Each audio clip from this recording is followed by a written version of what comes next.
At 78, Sally Field finally tells the truth about Robin Williams. Sally Field was born Sally Margaret Field on November 6, 1946, in Pasadena, California. She grew up in a family closely connected to the entertainment industry.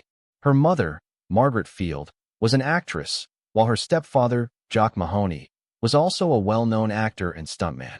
These early influences, along with the vibrant cultural environment of Southern California, helped nurture her artistic sensibilities and provided her with an intimate understanding of the challenges and rewards of a life in show business. Field first rose to prominence in the 1960s with her breakout role in the lighthearted television sitcom Gidget, 1965 to 1966. Despite the show lasting only one season, her portrayal of the spirited, youthful, and relatable teenager made her a household name. She followed this success with another iconic TV role in The Flying Nun, 1967 to 1970, where she played Sister Bertrille, a quirky novice nun whose habit allowed her to literally take flight. Although the premise was whimsical and sometimes limiting, Field's natural charm and comedic timing carried the show and cemented her place as one of television's most endearing stars of the era. As her career developed, however, Field felt the desire to break away from the stereotypical roles that had defined her early years. Determined to be taken seriously as a dramatic actress, she trained extensively, including at the Actors Studio with the legendary Lee Strasberg. Her perseverance paid off when she took on more complex and demanding roles, proving her extraordinary range. Her performance in the television movie Sybil, 1976, in which she played a young woman struggling with dissociative identity disorder, was a breakthrough moment. The role required immense emotional intensity, and Field's raw, fearless performance earned her an Emmy Award and widespread critical acclaim. It established her as a serious actress capable of handling challenging material and forever changed the trajectory of her career. The late 1970s and 1980s marked a golden era for Field, during which she became one of Hollywood's most respected leading ladies. She won her first Academy Award for Best Actress for her role in Norma Rae, 1979, where she portrayed a working-class Southern woman who becomes a passionate labor union activist. The film not only showcased her strength as an actress, but also resonated with audiences for its powerful social message. Just a few years later, Field won her second Oscar for Best Actress for her role in Places in the Heart, 1984, a poignant story set during the Great Depression.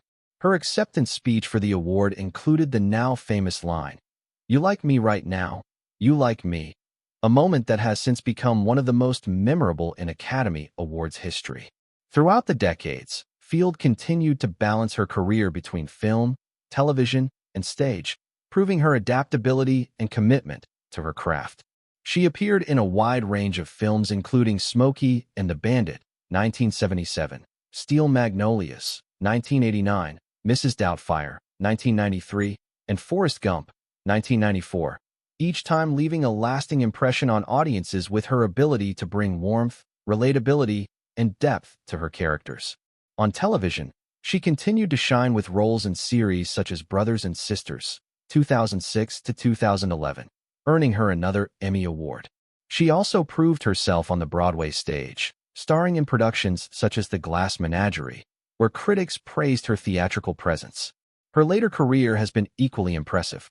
In 2012, she received widespread acclaim for her portrayal of Mary Todd Lincoln in Steven Spielberg's Lincoln, a role that earned her an Academy Award nomination. Even in her 70s, she continued to work steadily, demonstrating an unwavering passion for storytelling and acting. Beyond her career achievements, Field has also been admired for her authenticity, honesty, and resilience in her personal life. She has been open about the challenges she has faced, including struggles with self-doubt, the pressures of Hollywood, and complicated personal relationships. In 2018, she released her memoir In Pieces, in which she candidly detailed her life journey, her career highs and lows, and her personal struggles, including difficult family dynamics and her own path toward self-discovery. The book was widely praised for its raw honesty and emotional depth, much like her acting. Sally Field's personal life has often been a subject of public curiosity, not only because of her fame, but also because of the unique paths her relationships and family life have taken alongside her career. Field entered into her first marriage in 1968 when she wed Stephen Craig. At the time, she was still in the early years of her acting career, having gained national attention with her breakthrough role in Gidget and later The Flying Nun. Her marriage to Craig represented a grounding point in her life, offering her a sense of stability while she navigated the fast-paced world of Hollywood. Although their relationship faced struggles that led to their separation in 1973 and eventual divorce in 1975, the years they shared together were profoundly significant for Field because it was during this time that she became a mother for the first time. The couple had 2 sons, both of whom went on to establish themselves in creative fields, reflecting their mother's artistic influence. Their first child, Peter Craig, was born in 1969. Growing up surrounded by storytelling and cinema, Peter eventually became a novelist and screenwriter, contributing to major Hollywood films such as The Town, 12 Strong, and Top Gun: Maverick. Their second son, Eli Craig, born in 1972, also inherited a love for film but leaned toward performance and directing.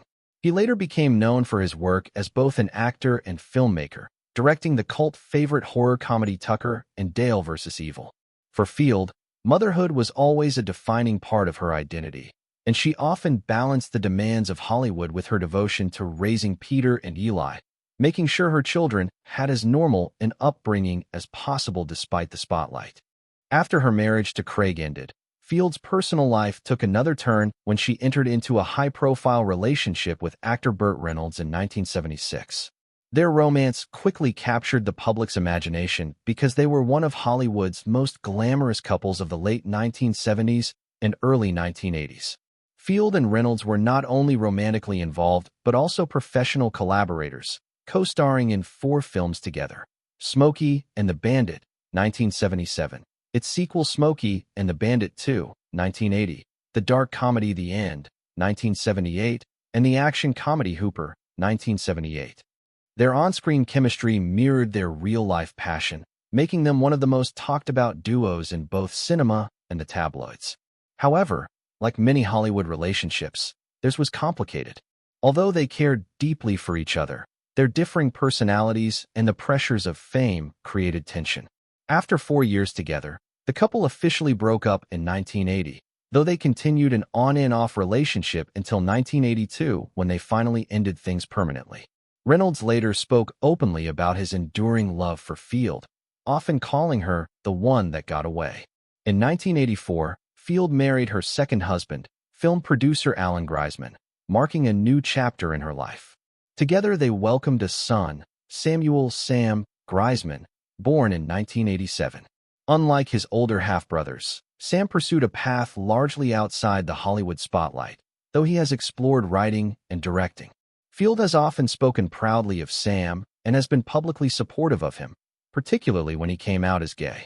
She has since become an advocate for LGBTQ+ rights, reflecting the deep bond she shares with her children. Despite their efforts to build a lasting marriage, Field and Greisman eventually divorced in 1994. Through her marriages, relationships, and role as a mother, Sally Field has consistently shown that her private life has been as rich and complex as the characters she portrayed on screen. Each chapter, from her early years with Stephen Craig to her romance with Burt Reynolds and her marriage to Alan Greisman, shaped her not only as an actress, but also as a woman who experienced love, endured heartbreak, and ultimately found fulfillment in motherhood. At 78 years old, Sally Field has lived an extraordinary life filled with personal triumphs, heartbreaks, and a career that secured her an enduring place in Hollywood history. In recent years, she has reached a point of reflection where she feels more comfortable sharing candid truths about her life and the people who touched it most deeply. One of the most emotional revelations came when she spoke about her relationship with the late Robin Williams, the brilliant actor and comedian whose presence both on and off screen left an unforgettable mark on generations of audiences. Field admitted that her feelings for Williams were complicated. "I really loved him, but it wasn't like a romance. It was more complicated than that," she revealed, opening up about how their lives intersected both professionally and personally. Their paths crossed most memorably on the set of the beloved 1993 film Mrs. Doubtfire, where Field played Miranda Hillard, the ex-wife of Williams' character. For millions of viewers, the chemistry between them felt completely genuine. They argued, joked, and shared moments of tenderness that seemed almost too real to simply be scripted. Field later confessed that the closeness audiences saw on screen reflected a real bond they shared during filming. Still, her memories are mixed with sadness and regret. "I miss him terribly," she admitted, "but I also know that I didn't always say the things I should have said when he was alive." She recalled that working with Williams was like stepping into another world.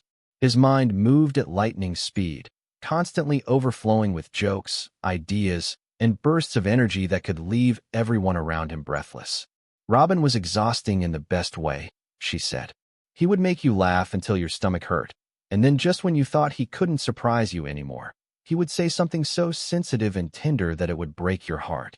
To her, that duality defined him: the clown and the poet, the whirlwind and the quiet soul beneath it all.